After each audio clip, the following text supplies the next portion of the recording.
I thought it would be very important that you watch this video. Some of you will probably want to walk away, but don't walk away from the video because you really need to take a look at this. This is talking about the movement in the U.S. as far as the socialism.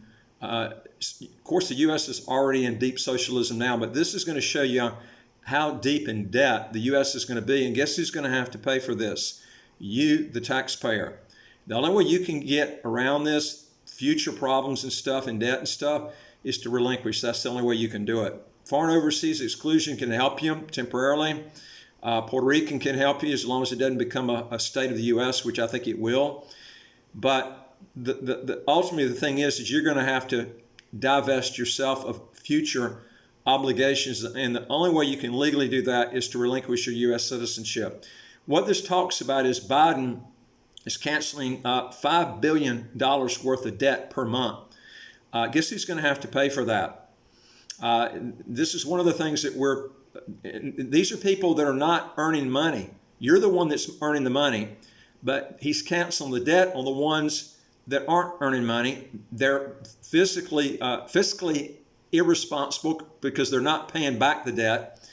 And these are student loans. They're going to cancel 50. They're trying to get this passed where they can cancel 50,000 of student loan debt, which in essence, once they get that done, then they'll go to the next level of canceling all debt, even if it's 200,000. It's just a matter of time before that happens.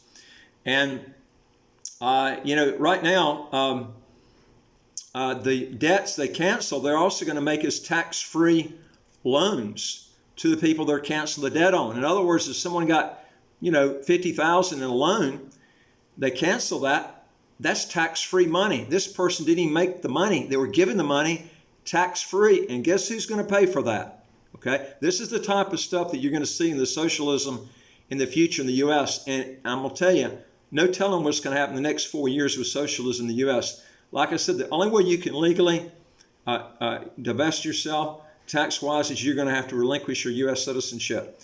It's probably not going to get better either. You're probably going to have to they'll probably end up having exit taxes to pay for all these huge debts. So if you're thinking about doing this, I would be doing it sooner rather than later.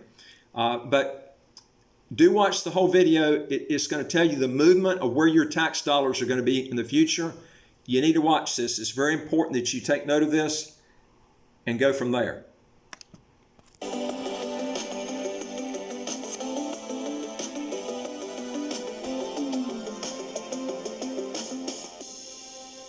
Welcome to Yahoo Finance Presents. I'm Aarti Swaminathan, and today my guest is Senator Elizabeth Warren of Massachusetts. She chairs the Senate Committee on Banking, Housing, and Urban Affairs Subcommittee on Economic Policy, and is also a passionate advocate for student loan borrowers. So welcome, Senator Warren. Thank you. It's good to be with you. So just first question straight off the hearing that we just had. This is on Tuesday evening. You focused a lot on investigating and basically trying to understand the roots of the student debt crisis. You went in with a bunch of questions, I'm sure. Did you get the answers you were looking for? Was there anything that surprised you? Overall, in this hearing, it was perfectly clear we have a broken student loan system. We've got these middlemen, these student loan debt servicers that were with us today, who can't seem to keep straight what borrowers have paid, give them credit, get them into the right programs. They get sued over and over, and yet there's no accountability. But to me, it's just one more example of the United States government is running a massive student loan program that is really putting a burden on tens of millions of people around this country that makes no sense. So this is why Senator Schumer and I are calling for immediate cancellation of $50,000 of student loan debt, something that President Biden could do this evening. So before we jump into the cancellation question, I wanted to pick out just one instance during the hearing where you said the Pennsylvania Higher Education Assistance Agency and Navient, both of them should be fired. I thought that was a really interesting statement you made. Can you explain a little bit more about that? Sure. So these are companies, understand how the setup is. The federal government lends money. And then when it comes time for people to repay, they hire these servicers, they're called student loan servicers, whose job is to get hundreds of millions of dollars from the federal government to process the payments, help you get into the right program, count your payments when they come in, give you credit, make sure you get your discharge at the end, right? And in fact, what they've done is mess up every part of that over and over. So for example, it's very complex getting into the right program. There's been one lawsuit after another showing that Navient, instead of getting you into the right program, just encourages its call center people to get you into the fastest program, the one that gets the person off the phone as quickly as possible. And the fact that it ends up costing the borrower far more money, and the borrower doesn't get the help that the borrower needed, not Navient's problem. At least that's their view. And that's pretty outrageous. It's outrageous that it happens once, but what's happened is it's gone on over and over and over, and the Department of Education just keeps shoveling those student loans over for them to process. The Department of Education should fire Navient, and Navient in turn should fire the CEO, who was the one who was in charge as each one of these scandals unfolded. It just seems pretty straightforward to me on that. These student loan debt servicers, they're making buckets of money to help their bottom line, but not to help the students who are really in trouble trying to repay their loans. So just want to take a pulse check right now. We're 4 months into a new presidency, comparing the Biden administration to the Trump administration. How far along are we to getting something like forgiveness done? Well, we've made some real progress. Part of that progress was in the American Rescue Plan, and that is that the Democrats included a bill that Senator Menendez and I put together so that student loan debt cancellation would be treated as tax-free. So no one gets a tax bill because the federal government canceled your student loan debts. That helped. You hear that, folks? This money is not only going to be canceled, but the people that got the funds are not going to have to pay taxes on the money. But ultimately, guess who has to pay the taxes on it? You do. The ones who are the big earners, they're savers, they're the ones that are going to get hit on this. I'm going to show you some more part on this too, but I wanted to tell you, if you want more videos as they come out automatically, hit the subscribe button on the right of your screen. You'll get new videos as they come out. And also, I'd like to hear from you if you got a question or comment. Just put it below. And also, go to our website, www.citizenshipquickly.com, if you want some help on basically how to cut back on your taxes legally. All right, watch the rest of the part of this. You got to see the rest of this. It's really good. Pave the runway for this. In addition, Secretary Cardona of the Department of Education has already loosened up the restrictions on debt forgiveness for those who've been cheated, and bless his heart for doing that. And he's undergoing a thorough review right now of the program in terms of the ability of the president to be able to cancel this debt, remembering that President Obama did it, President Trump did it, and actually, even President Biden has been doing it since he has been president. He's been canceling about $5 billion of debt every month in interest payments that otherwise would have been either paid or accruing. So we'll see a report on that soon. Now, all of that said, doesn't mean it's time to lean back and say, okay, so this is for sure going to happen. All I can say is we've lined things up to make it a lot easier for it to happen, but we need to hear from people. President Biden needs to hear from people.